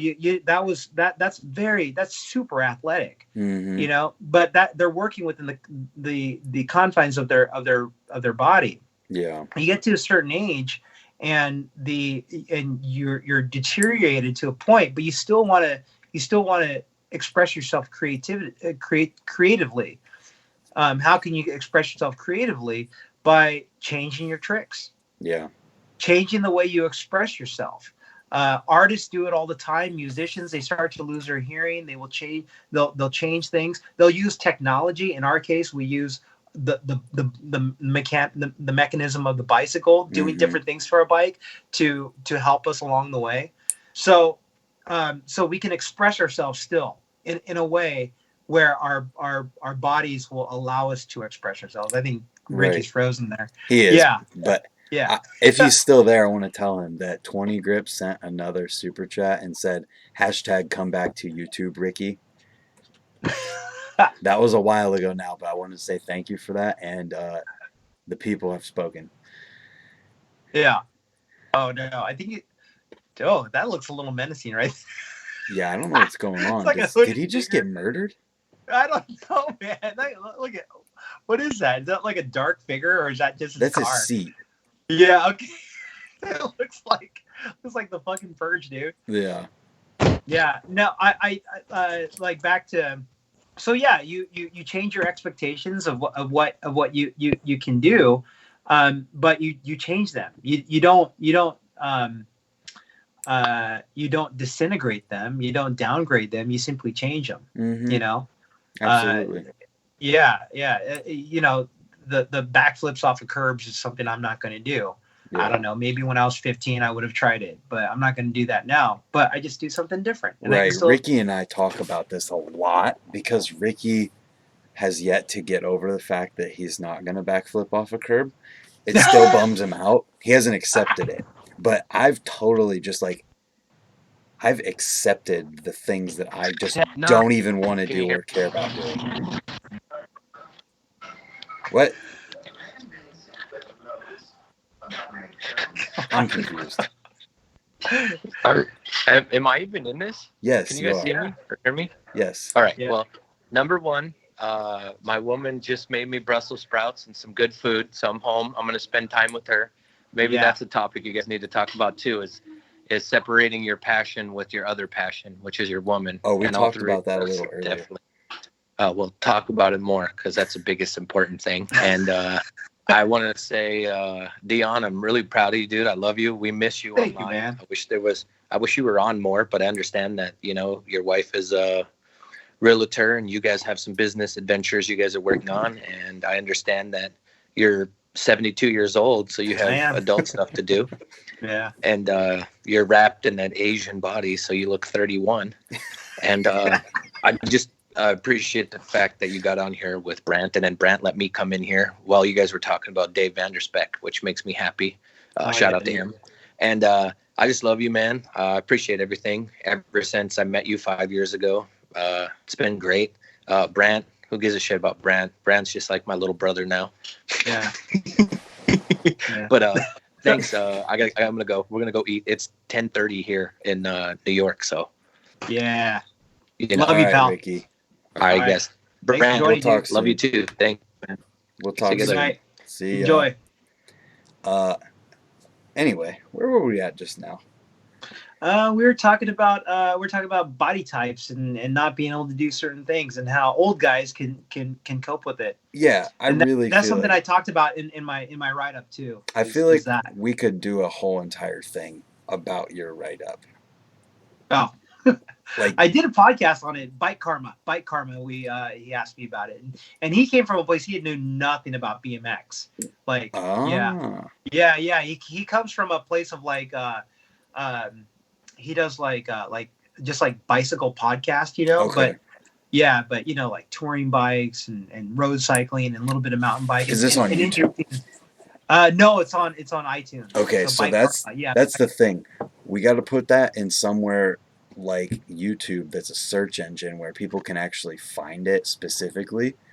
So like if you wanted to do this by yourself, I mean, we're totally just talking to each other at this point. I love it, man. It's good. But if you wanted to do something like that by yourself, what I would do if I was you is I would do something like that and then put it online and make it so people can find it when they're searching on YouTube. Yeah. Well, the write-up has gotten a lot of hits, and but there's also like the negative part of psychology for older writers too, that older riders, and I was this guy for a while, is the back in my day guy. Oh yeah. I You know a know, the couple back in people my who day that's guy. all they are. And I try not to do that, although I do it every once in a while, and maybe I try not to do it, but even I get hit up by those guys, you know, like they're like, oh, they're like, hey, I like your bike, man, that's old school. I'm like, not really, it's retro, you know. They look Yeah. at the Haro that I ride, they're like, oh, that's old school, man, you know, and they'll talk, and God bless them, man. I know they have You're a like, hey, passion you for ever it. seen an integrated headset and mid bottom Yeah. bracket before? Right. They're like, no, what is that? Yeah, It's not yeah. old school. Yeah. And like I said, God bless those guys. But I got caught up in that for the longest time, where I just kind of like hated on anything kind of new school, and that's a psychology, because again, it goes back to the time of when you were good. You know, like back in my day, I was good. I was good when I was 15 years old. But I'll tell you, Brant, I'm a better writer now at age 45 than I ever have been in my entire life. Yeah, You know, and I that's believe back it in the too. day when I was young and pretty athletic. The difference is that I have a different maturity level. Yeah, So yeah, so it makes a huge difference. Maybe my body was able to do better things, like definitely bunny hop higher back in those days, and do things. But number one, I didn't have the library or the resources to see what else is going on out there. I had two magazines, BMX Plus and Freestyling, and mm-hmm. every once in a while I get some weird pirated video with like 10 seconds of porn before the actual. Oh, dude, don't For no. I real? had 101 freestyle tricks, right? And the first 10 seconds on that video cassette was pornography. Was it like the middle of it, or was it like the beginning too? It was like in the beginning, so it would like bzzz, like that. You see like porn going, and then it would go right into 101 freestyle That tricks. is Of course, funny. me being a disgusting 14-year-old would like watch that 10 seconds and like rewind it back. Try and do it You one know? handed. Yeah, exactly. But so we didn't have much access to anything back in those days. Yeah. But I try to encourage older riders to get back into, number one, the bikes are so much better. You Mm-hmm. know, I mean, I know we talked about, you know, the bikes kind of all being the same, but for someone getting back into it, they're better than they ever have been, you know? Absolutely. And I've warned older riders to don't try to buy that 1986 Haro Master. Absolutely. You know, don't buy right. it. Number one, it's going to be $2,000, you know, if you're lucky. You know, number two is they suck. You know, they just suck. And you know they're going to want a nice one. So it's going to be Exactly. $2,000 or more. Exactly. Yeah. Exactly. I think a lot of people that are older, like most of the people who are watching right now are older guys. Cool. And I think that a lot of them found their way here from the guides that I put up about frame geometry, bar geometry, stem geometry, where they're getting back into BMX and they're not quite sure about today's BMX bikes. So they YouTube search and then they find my channel, and then for some reason or another they stuck around, which I appreciate. but like, I just feel like it's a really valuable thing. Like I did a stream one time, just literally talking to myself, asking the question, are older BMX riders underappreciated or ignored in mainstream BMX?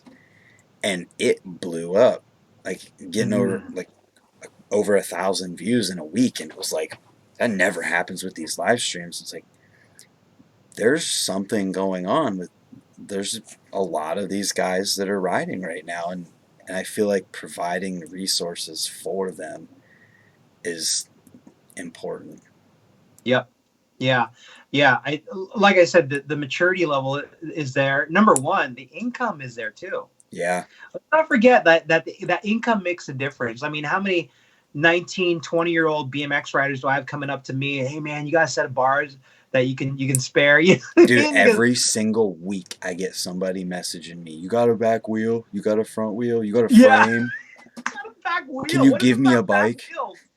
Yeah. I mean, that's the thing. But you know, you get to a certain age and you have a certain income level, and you can afford to. Well, I don't like that. You know, I bought this $350 frame. $350 for someone who's working professionally somewhere is not a tall order. They're looking for a people. reason to spend that every other week because they can. Dude, These guys are on like all the major out. They're on, they're on Empire. They're on Dan's and just ordering shit. I was that guy. I would just like I haven't bought anything for my bike in years. I buy tires and grips, and that's all. Yeah. I think the last thing I got were the handlebars from Carl. Yeah. Well, You know, you don't necessarily beat your bike up either. no, no. But if you saw my bike, it's pretty nasty. That's why I'm getting a new Mike D frame. Hey. Yay! Whenever, Yeah. dude, I don't even want to. I've talked to Carl. Like, I don't ride for nowhere anymore, but Yeah. I've talked to Carl in that situation. And he's just, it sucks for him because it's not his fault. No. I'm totally understanding. Like, I'm sure. I'm just like super patient. I know how businesses run, and I know that these things happen, and yeah, I'm just waiting for it. It's pretty So unbelievable the way business is run and things that people just like don't realize in the day to day. Or it's tough, man. the BMX industry too. Like the one night Ricky and I went through, or we tried to go through every single step of a bike part being made. Like from not just like the factory to the people. I'm talking the materials coming out of the Yeah. ground. From Yeah. there to the person buying it. And we even forgot a bunch of stuff. And it's like, it was something like 20 steps. And every Absolutely. single one of those people needs to be paid. The people have to be Yes. on time. The people have to Yep. come to work. There has to be availability. Then you got to have all of the things of when it comes to like packaging availability and all these other factors that you just never would think of when you're sitting there on Dan's comp 10 years ago. Like, why is this back ordered? Yeah.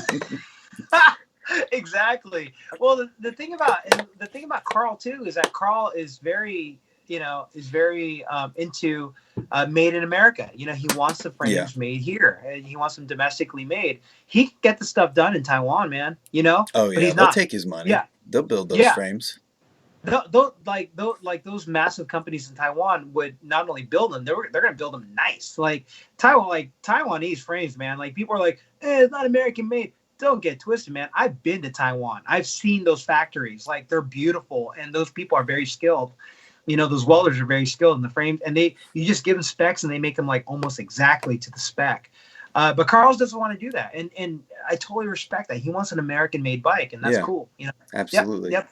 Yeah, and so that's going to take a little time, especially when you're working with smaller orders. Right, and how many of those guys who are building those bikes are doing other things because building a BMX frame is not paying all of their bills, No, those guys have contracts with all kinds of different stuff. My brother is a machinist, and like they get, when the government needs a job done, that's where you're going, But when random we do custom wheels for lowriders, like nah, we want 3 of them, it's like nah, we're gonna hold off on that for a little bit. I'm not saying that that's going on with Carl, but I totally understand all of that stuff. So, but yeah, I just like going back to like the creativity and the artistry of BMX riding. I do think that some of the idea of that we are doing something artistic has been lost, and I agree. And what is art? How do you define it? Is art copying? Is art mimicking? It can be, but when you're mimicking just to be a copycat, it doesn't. I don't think that's art, man. You know what art is? That's an assembly line. Art is freestyle. Freestyle 100%. Is art. Yeah. Period. Yeah. Yeah. And I like how people use the term freestyle. I started using that some time ago. Again, and people call it BMX, like, oh, that's BMX. But I like it that people are calling it freestyle now and they're like, well, I have a funny one for you. I was riding with we have this guy named this rider from China, and he went to UC Santa Cruz, and now he's gone, right? And we were talking. I was like, oh, you should put some brakes on your bikes. He's like, oh, no. And he's like, oh, you got a freestyle bike. to me, right? And Yeah. I'm like, no, dude, you got a freestyle bike. He's like, no, I don't ride flatland. So it's even in our own culture where people say freestyle is this and Yeah. BMX is that. They compartmentalize That's funny. things. Yeah, I think yeah, we're moving towards a time where it's everything again, and creativity is going to be placed higher because you can only do so many bar spins out of an ice pick grind. yeah, You can only do like, I mean, yes, the possible, just like a lip trick, the possibilities are endless.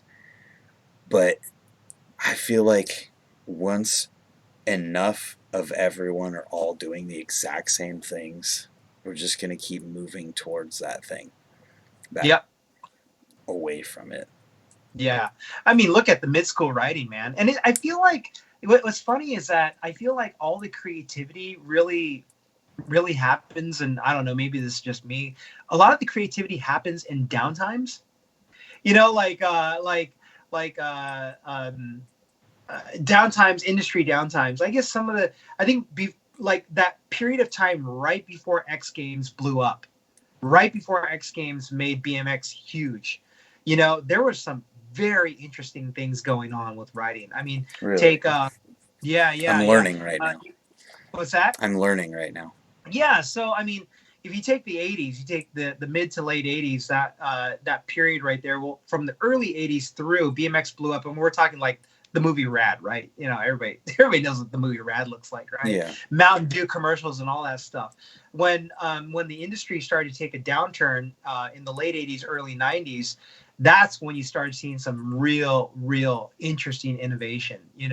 I remember one of the writers from that time, Pete Augustin. He removed all his brakes and he only rode a rear brake with a straight cable. You never saw that on a BMX on a freestyle bike up until that point, hmm, right? Everybody rode 4 pegs, gyro, 2 brakes. that's interesting. Everybody rode it, and here's this guy with a shaved head doing wall rides over garbage cans with a single back brake. Not unlike the way Charlie Crumlich rides his bike. Yeah, And pegless, man. You never saw bikes hmm. without pegs back in the day. I wonder. And so I wonder why yeah, that would have but been. Like, what drove the fact that it was in downtimes? Is it because in a downtime there's not as much of like a thing dictating what is what?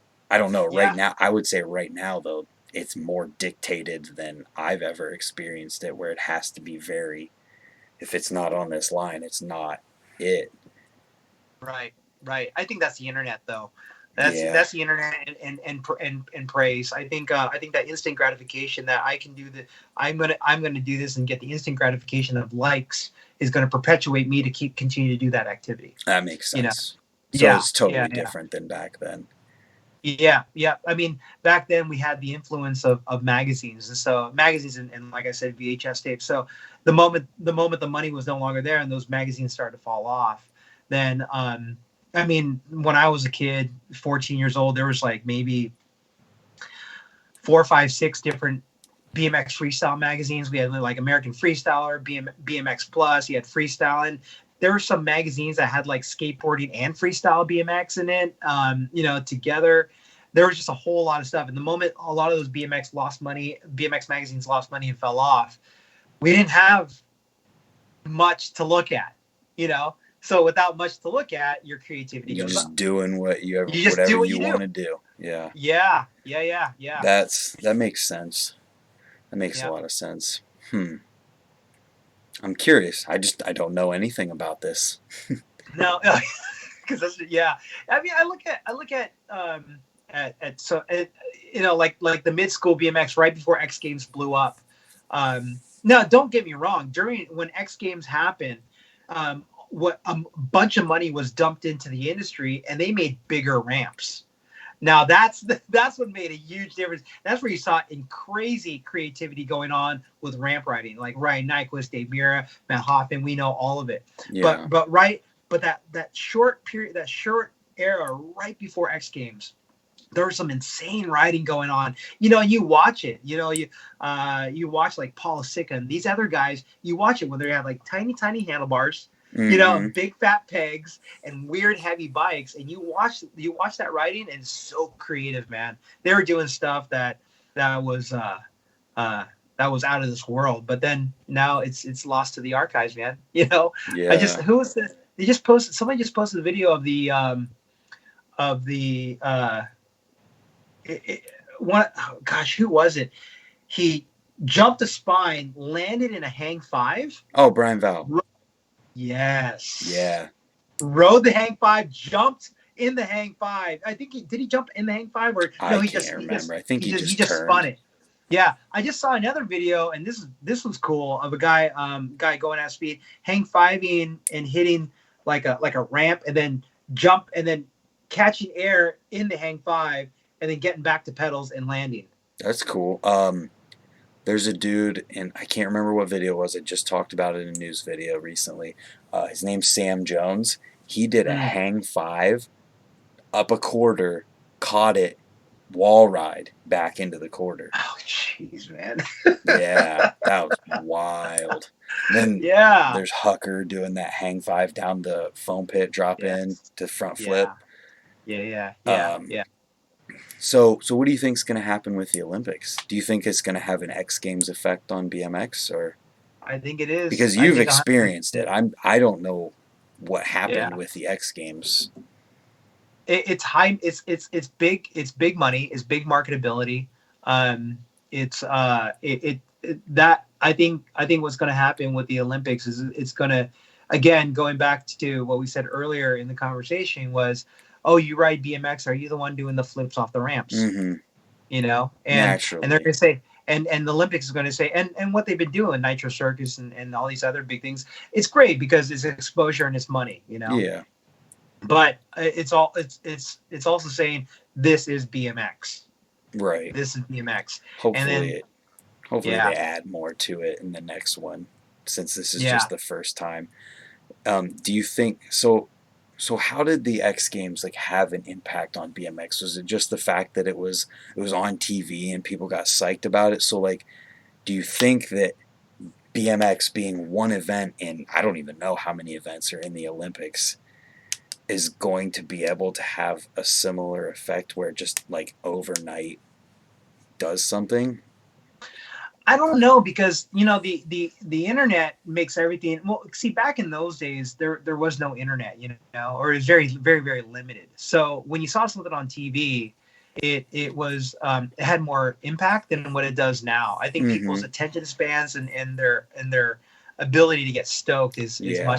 is less nowadays. Right. And I think what was going on with well, I think what happened with the X game is that number one, you had you had these riders who were uh, they kind of became sex symbols. You know, I mean, I without saying not, I mean, yes and no, but you look at these young, they're just young athletes, not Yeah. unlike what you would see like you know like any of the skateboarders or anything like that. You see these super young athletes, good looking. You see the way the reactions are from the girls, and the investors with the money are saying, "I need to get in on that."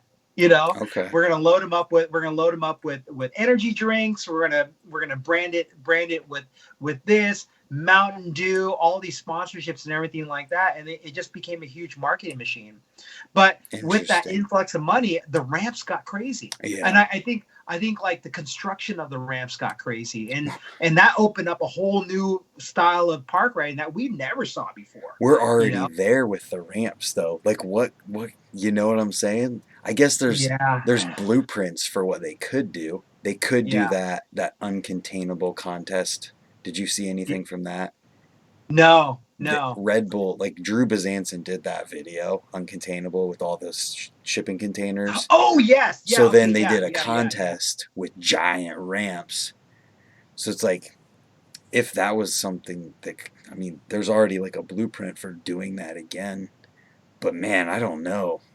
I How don't know if far is I'd it want gonna? to How see. far do you go? Just guys jumping out of airplanes and like dropping in And how off long of do you like. wait? Do you wait till somebody literally dies from crashing before you're like, oh crap? That's exactly. I have no idea. I don't know where you can take it from here. You know, I mean, Nitro Circus pretty much does it all already. You know, they're crazy with their stuff, right? Nitro Circus, Exactly. and I mean that's the furthest you can take it. I mean that's the most extreme of the extreme. You know, Right. I mean, how far can you take it? And then in the meantime, at the exact same time, quietly, you have Pat Fisher dragging a flat rail out to the woods Yeah. and doing tree rides and landing on a flat trail. That guy takes a flat rail, straps it to his back, rides out to the woods. And hi, Kitty this is my cat. cat. Yeah, hold on, I'm getting a note here. Um, uh, hold on. Can I have a bagel right now for dinner? Yes, you can go have your bagel. Sorry about that, Brent. No, you're good. We This is could this wrap is it what you up call soon if you need yeah to do going back. dinner. No, yeah, oh yeah, I got to make dinner for this kid. Um, But anyway, yeah, that's like I said, simultaneously at the same time, you have guys like Pat Fisher dragging flat rails out to the woods, which and the growth from the Olympics, if it happens, is only going to be good for everyone. yep, Because not everyone who watches or gets into BMX from this is going to be into the park riding that they're introduced to it from. yep, There's probably countless examples of pros right now. You always hear that in podcasts at the beginning. I turned on my TV and I saw X Games dirt. Guess what? I'm a yeah, pro street rider right now. yeah, Like, yeah, yeah, just because you got yep. into it because of something does not mean that you're going to do that exact thing. And what I honestly, do you have a BMX frame I can have in the chat? I'm sorry, but I don't. What I Yeah. hope happens is something or more of what the Toyota Triple Challenge is doing. They had the first event, which was 2 giant dirt jumps. Then the next event, I think there might have been more, but the ones that I'm thinking about now, the one that just happened yesterday, was like the old contest days style where they just threw a bunch of ramps into a parking lot basically with a Hmm, loose hmm. layout, and then they let everyone loose. The people who won, Matt Ray got first, Larry Edgar got second, and then this Eli Kravitz dude who does bar spin crank flips at the same time Oh got Jesus. third. And the fact that Larry Edgar, Matt Ray, and this dude are on the podium together in a Yeah. contest in a parking lot full of ramps is just like, dude, I hope that they realize how good that is. If you want to really blow your mind, do you know what Two Hip Meet the Street was? No. I mean, I've heard it, but I Two haven't Hip. seen it. So look up an old video called Two Hip. We're talking to Ron Wilkerson. By Yeah, the way, Ron Wilkerson still rides at the local park in San Jose. That guy kills it in a bowl. He blasts like 10 feet out of a 10-foot bowl. that's The awesome. guy is gnarly. And he's like what, like 7, 8 years older than me. I mean, the guy kills it, you know. Um, But Ron Wilkerson, Two Hip Meet the Street. Two Hip Meet the Street was one of the first street contests. Was when street first came out, and they had a big wall, which was an embankment to the wall. It was down in Southern California, and they had a busted car. They just a busted car sitting out in the parking lot, and that was one of the obstacles. So I mean, you take that, compare that to like simple sessions. You know, it's so different.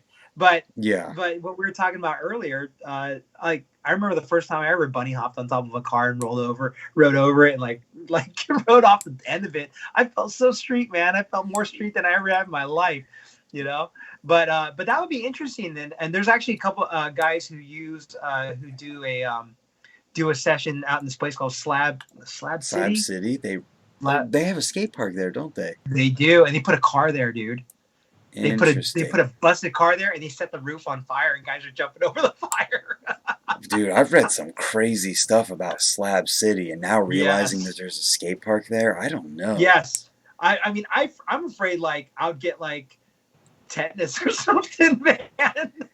Or get hunted down and Yeah, exactly.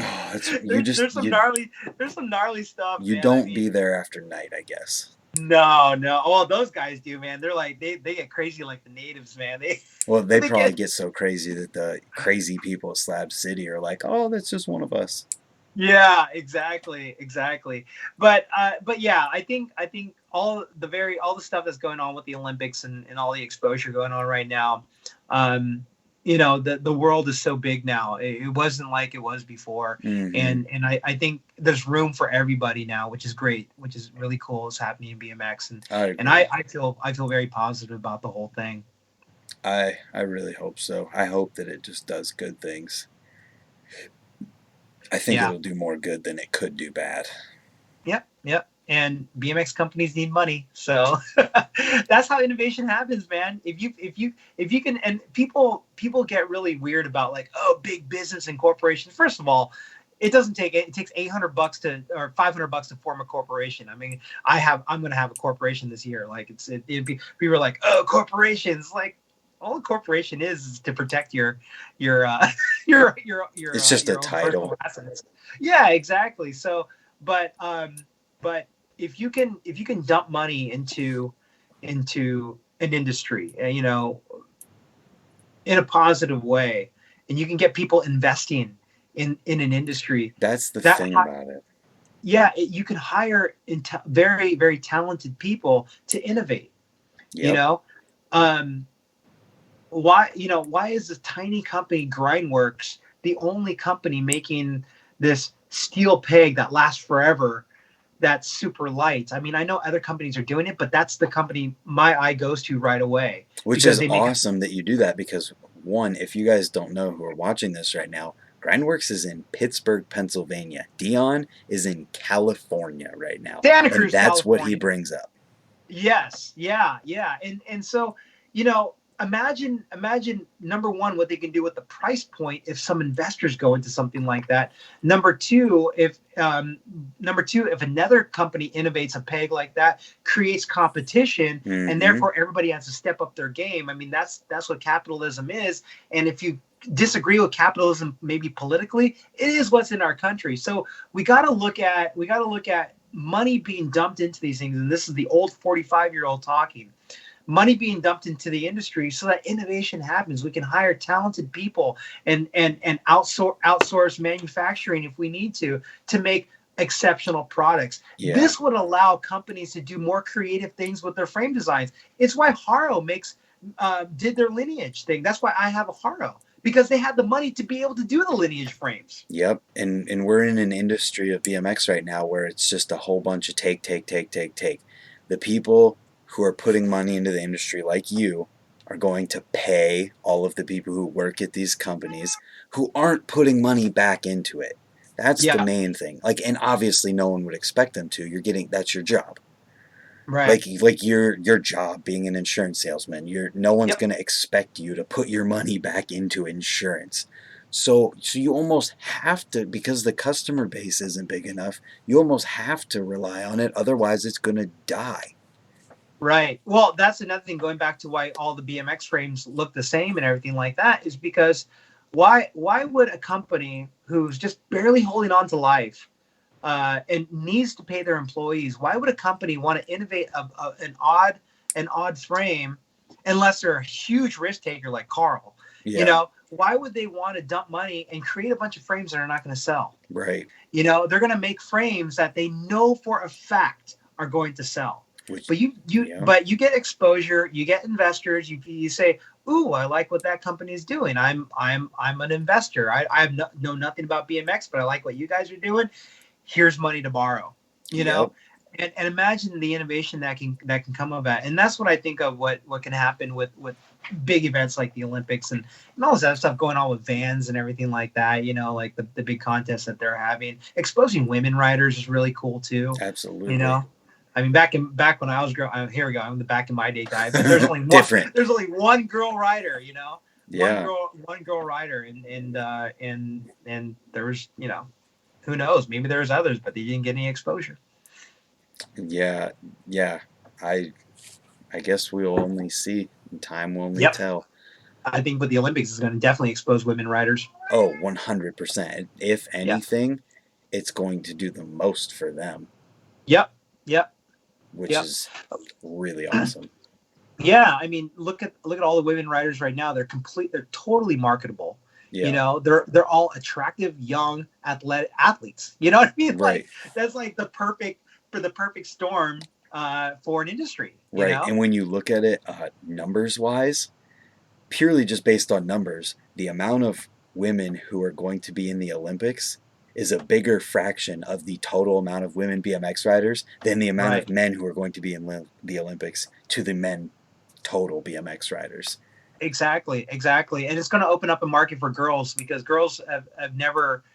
It's completely male dominated. I mean, it still is to this point. And Mm-hmm. now imagine the 13-year-old girl seeing one of these women riders who looks like her. You know, Yep. flowing blonde hair, wearing Vans. You know, wearing Yep. makeup and doing incredible stuff. And if this comes off as what do you call it?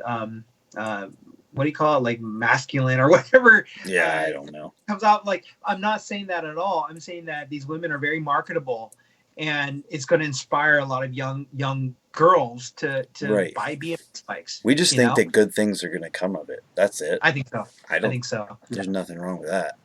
Yeah, I think so. Yeah. Yeah. Absolutely. I feel like we're at 2 hours. So Yeah. we're going to have to do We this are, again man. because we were only supposed to go for an hour. No, I gotta go feed this kid, dude. Yeah. I gotta go feed this cat. So we're going to do this again one day. Maybe we'll do Yeah, man. the guide to being an old guy riding BMX on the YouTubes. I'm into it. And hopefully you guys enjoyed it. And we'll see you again next time.